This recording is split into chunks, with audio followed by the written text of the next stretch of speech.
Welcome back to Missing Out's Maths. Today we're going to look at dividing larger numbers, so estimating the quotients.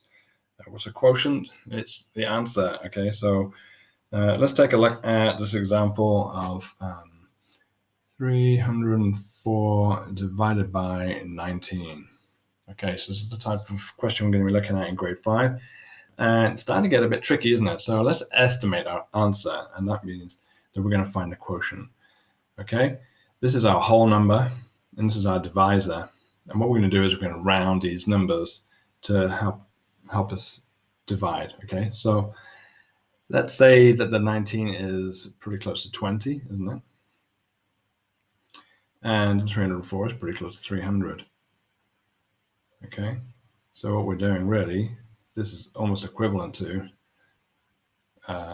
304 divided by 19 is almost equivalent to 300 divided by 20, okay?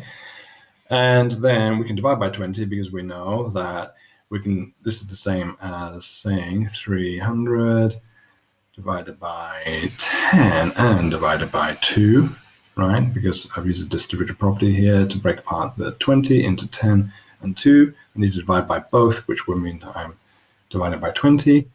300 divided by 10 is 30. We know that easily because all the digits move one place to the right. Divided by 2 equals 15.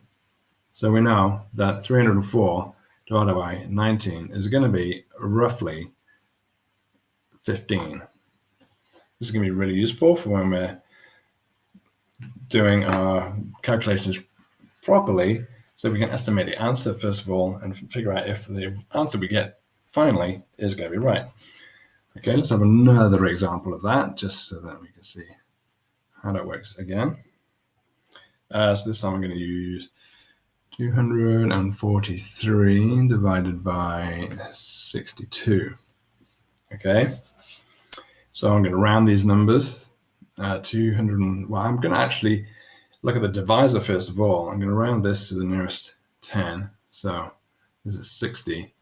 And I need to look at my number here to figure out which number I need to divide to round this to. Actually, this one's really, really nice. I should count in 60s. 60 plus 60 is 120, plus another 60 would be 180, plus another 60 would be 240. So 240 is going to be really nice in this one, and it's close here. Okay, and so let's divide this by 60, so it's divided by 10 and it's divided by 6. Okay, 240 divided by 10 is 24 divided by 6, so this is 4. So this answer here should be roughly equal to 4. Okay, let me just quickly do another because that one was such a nice number.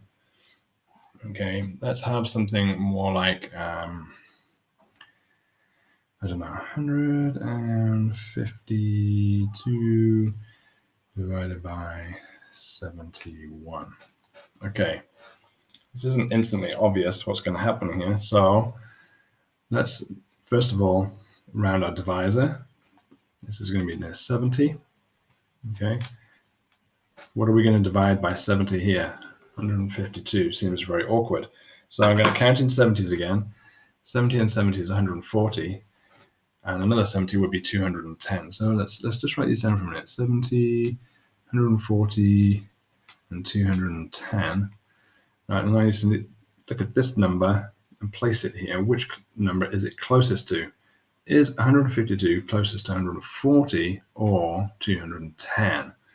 Well, I need at least 48 plus 10, 58 to get up to here, whereas this is just 12 away from 140. So I'm going to round it to 140.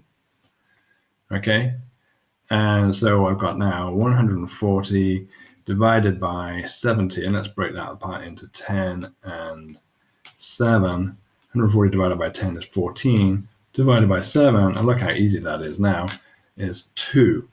So this answer, if I was to figure it out properly, would be around about 2. Should be close to 2. Okay, right. That's how we estimate the quotients. before we carry out proper division, so that we know that we're in the right kind of area when we have finished our division problems. Okay, hope that helps you with your maths today. Bye for now. Cheers.